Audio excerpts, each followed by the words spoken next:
వందనాలండి. సిలువలో యేసుప్రభు పలికిన 4వ మాట ఈరోజు మనం ధ్యానించుకుందామండి. మత్తయి సువార్త 27వ అధ్యాయము 46వ వచనం నుంచి 54 వచనాలు. ఇంచుమించు 3 గంటలప్పుడు యేసు ఏలీ ఏలీ లామా సబక్తాని అని బిగ్గరగా కేకవేసెను.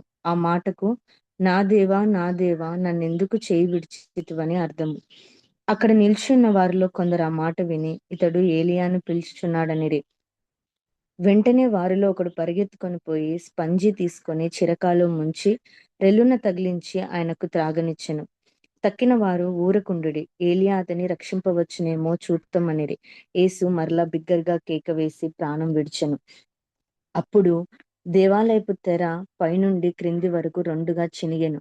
భూమి వణికెను, బండలు బద్దలాయెను, సమాధులు తెరవబడెను. నిద్రించిన అనేక మంది పరిశుద్ధుల శరీరములు లేచెను. వారు సమాధులలో నుండి బయటకు వచ్చి ఆయన లేచిన తరువాత పరిశుద్ధ పట్టణంలో ప్రవేశించి అనేకులకు అగపడిరి. శతాధిపతియు అతనితో కూడా యేసునకు కావలి ఉన్నవారును భూకంపమును జరిగిన కార్యములన్నిటినీ చూచి మిక్కిలి భయపడి నిజముగా ఈయన దేవుని కుమారుడని చెప్పుకొనిరి. ఇక్కడ మనం చూసినట్లయితే ఏలీ ఏలీ లామా సబక్తాని ఇదొక అరామిక్ లాంగ్వేజ్ అండి. యూదులు హెబ్రీ లాంగ్వేజ్ అలాగే అరామిక్ లాంగ్వేజ్ మాట్లాడతారు. మన యేసు ప్రభు వారిది Aramaic language. So Aramaic language లో ఇక్కడ చెప్తున్నారు ఏలీ ఏలీ లామా సబక్తాని అని. లేఖనములు నెరవేరినట్లు ఇది జరిగిందండి. ఇదొక ఆవేదన వాక్కుగా మనం చూస్తాము. తండ్రి యొక్క ఎడబాటు కుమారుడు తట్టుకోలేక ఎంతో యాంగ్విష్, ఎంతో బాధ, ఎంతో తట్టుకోలేనంత వేదన ఆయన మనసులో నుంచి బయటికి వచ్చి బిగ్గరగా కేక వేస్తున్నాడు. నా దేవా నా దేవా నన్ను ఎందుకు చేయి విడిచితివి అని. ఎందుకండి దేవుడు చేయి విడుస్తాడు? ఎవరి కోసం విడుస్తాడండి దేవుడు? నా కోసం, నీ కోసం, మన కోసం ఆయన కుమారుని యొక్క చెయ్యి విడవక తప్పలేదు. యెషయా గ్రంథంలో చెప్పబడినట్లు ఆది కాండంలో చెప్పబడుతుంది. యేసు ప్రభు గురించి ప్రవచనం నెరవేరుతుంది. అలాగే నిర్గమా కాండంలో పస్కా పశువుగా, లేవి కాండంలో ప్రధాన యాజకుడుగా, సంఖ్యాకాండం, ఆమోసు గ్రంథం, యోవేలు, కీర్తనలు, యెషయా ప్రతి గ్రంథంలో కూడా దేవుని గురించి, యేసు ప్రభు గురించి చెప్పబడింది. సో లేఖనములు నెరవేరబడినట్లు ఇది జరిగెను. కీర్తనల గ్రంథంలో మనం చూస్తాం 22వ అధ్యాయంలో నా దేవా నా దేవా అని. అక్కడ కూడా సేమ్ ఇట్లానే చూస్తాం. అదే ఆవేదన, అదే యాంగ్విష్ అక్కడ మనం చూస్తాము. అక్కడ ఎలా స్టార్ట్ అవుతుంది? పెయిన్ తో స్టార్ట్ అవుతుంది. 22వ కీర్తనల గ్రంథము ఒక పెయిన్ తో స్టార్ట్ అవుతుంది. లాస్ట్ మనం చదువుకుంటూ వచ్చేసరికి ఒక విక్టరీతో ఎండ్ అవుతుంది. సో ఇక్కడ కూడా సేమ్ అంతే అండి. ఎందుకు విడుస్తాడు తండ్రి యేసయ్య చెయ్యి ఎందుకు విడవవలసి వచ్చింది? మన పాపంల నుండి విడిపించడానికి. మన క్రియలు, మన చేతులతో, కాళ్ళతో, మన తలంపులతో ఎన్నో పాపాలు చేశాం. ప్రతిరోజు కూడా ఒక అబద్ధం ఆడుతుంటాము. ఏదో ఒక తప్పు అనేది జరుగుతూనే ఉంటుంది. పాపం అనేది జరుగుతూ ఉంటుంది. వాటన్నిటి నుంచి విడిపించడానికి ఆయన తన సిలువలో రక్తం కార్చవలసి వచ్చింది. తండ్రికి మనకు మధ్య ఉన్న శత్రుత్వం పోగొట్టడానికి. ఈ శత్రుత్వం ఎలా ఏర్పడింది? ఏదోను తోటలో ఆదాము హవ్వ వాళ్ళిద్దరు చేసిన పాపం వల్ల మరణం అనేది మనము చూసాము. సో పాపం అనేది అక్కడ స్టార్ట్ అయింది. అక్కడ దేవుడికి మనకి మధ్య వైరం కలిగింది. సో ఆ వైరంని తుడిచివేయడానికి, తీసివేయడానికి యేసు ప్రభు ఈ లోకానికి వచ్చాడు. తండ్రితో మనల్ని ఐక్యపరచడానికి ఈ లోకానికి వచ్చాడు. తండ్రితో మనకి ఒక నిబంధన రక్తం ద్వారా మనల్ని మిత్రత్వంలోకి నడిపించడానికి యేసు ప్రభు వారు ఈ లోకంలోనికి వచ్చారు. ఇంకొకటి రాబోయే ఉగ్రత నుండి తప్పించడానికి, ఆ భయంకరమైన మహా ఉగ్రత నుండి మనల్ని రక్షించడానికి గొర్రెపిల్ల రక్తం ద్వారా తప్ప మనకి వేరే ఆప్షన్ లేదండి. నీతిమంతుని రక్తం మాత్రమే చిందింపబడాలి. దేవుడు అంటాడు కదా, ఏ ఒక్క నీతిమంతుడు కూడా నాకు కనపడట్లేదు. ఈ నీతిమంతుడికి జన్మ పాపం లేదు, కర్మ పాపం లేదు, ఎటువంటి పాపము లేదు. ఎటువంటి పాపం లేని ఒక రక్తం చిందింపబడాలి. సో మనుష్య కుమారుడిగా ఈ లోకానికి వచ్చి ఎటువంటి జన్మ పాపం కానీ కర్మ పాపం లేకుండా ఆయన మన కోసము రక్తం చిందించారు. తండ్రి తన చెయ్యి విడవడం అనేది ఎప్పుడు జరగలేదండి. ఆది నుండి కూడా కుమారుడు నీ చిత్తమే సిద్ధించును గాక, నీ చిత్తానికి లోబడుతున్నాను తండ్రి అంటాడు. ఆయన అంటాడు నిన్ను విడువను, నిన్ను ఎడబాయను అంటాడు. ఇంత గొప్ప ప్రేమ ఉండి ఎవరి కోసం వదులుతారు? మన కోసం. విడవక తప్పలేదండి.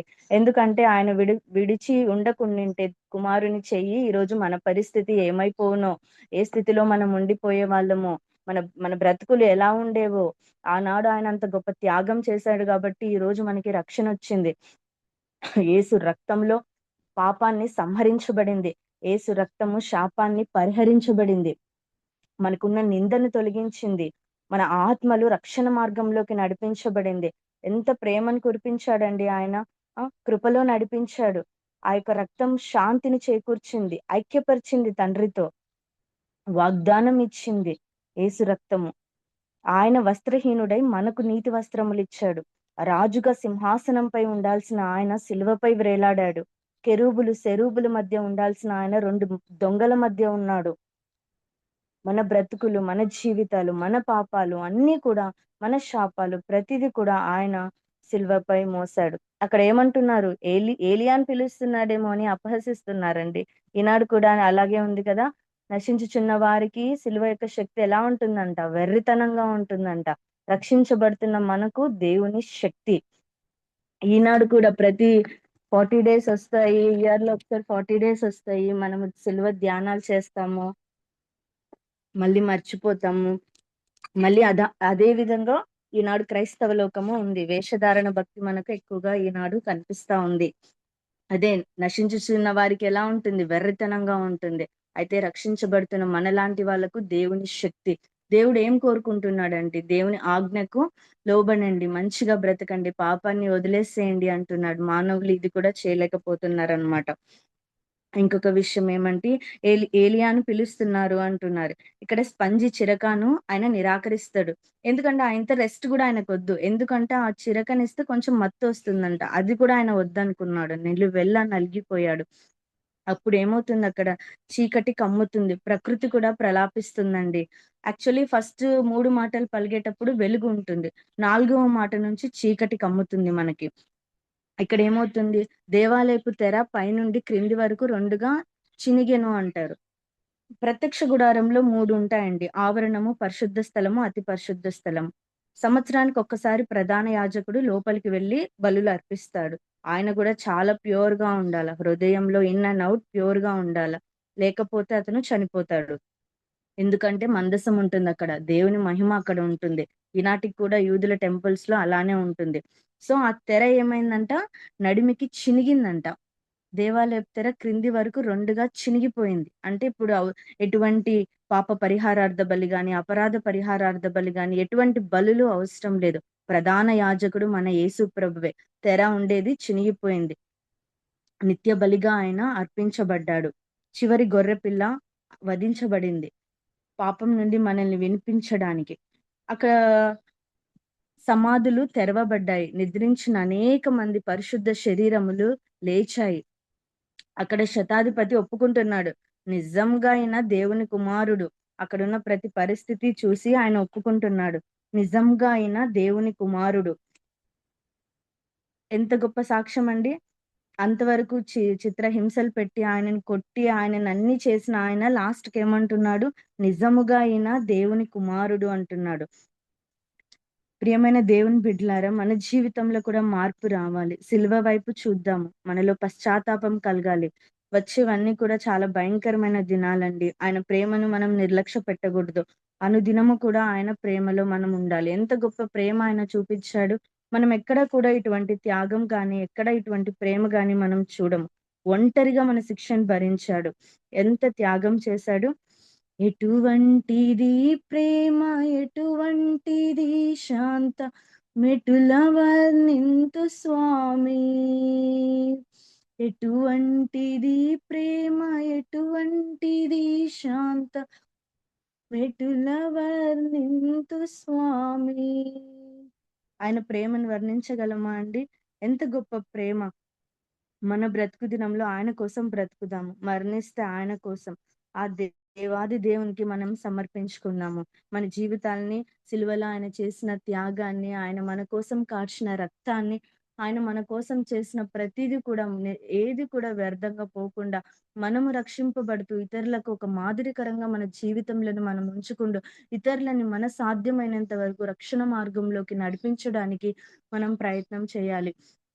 ప్రతి ఇయర్ ఒస్తూ ఉంటుంది. 40 డేస్ ఫాస్టింగ్ చేస్తారు. ఇదొక ఆచార భక్తిగా కాదండి. ఇది ఒక ఆచార భక్తిగా చేస్తా ఉన్నారు చాలా మంది కూడా. ఇది ఆచార భక్తిగా చేసేది కాదు. ఎంత గొప్ప త్యాగం అది సిలువలో దేవుడు చేసింది. అది దేవుని శక్తి మనకిచ్చాడు. ఆ యొక్క గొప్ప రక్షణ మనకిచ్చాడు. ఆ యొక్క భయంకరమైన ఆ ఉగ్రత నుండి తప్పించడానికి, ఆ రెండవ మరణం నుండి మనం తప్పించడానికి ఆయన నిత్య బలిగా అర్పించబడ్డాడు. కాబట్టి మన యొక్క జీవితంలో ఆ యొక్క సిలువాన్ని మనము ఎవ్రీడే నా సిలువ, నీ సిలువ, మన సిలువ ప్రతిరోజు కూడా మనము ఒక్క నిమిషం, 2 నిమిషాలు మనం సిలువ గురించి ఎవ్రీడే కూడా ధ్యానించుకుంటూ ఆయనలో మనం వర్ధిల్లుదాము. ఈ చిన్న వాక్యం దేవుడు దీవించును గాక. థ్యాంక్ యూ అమ్మా. ఒక్క నిమిషం అండి.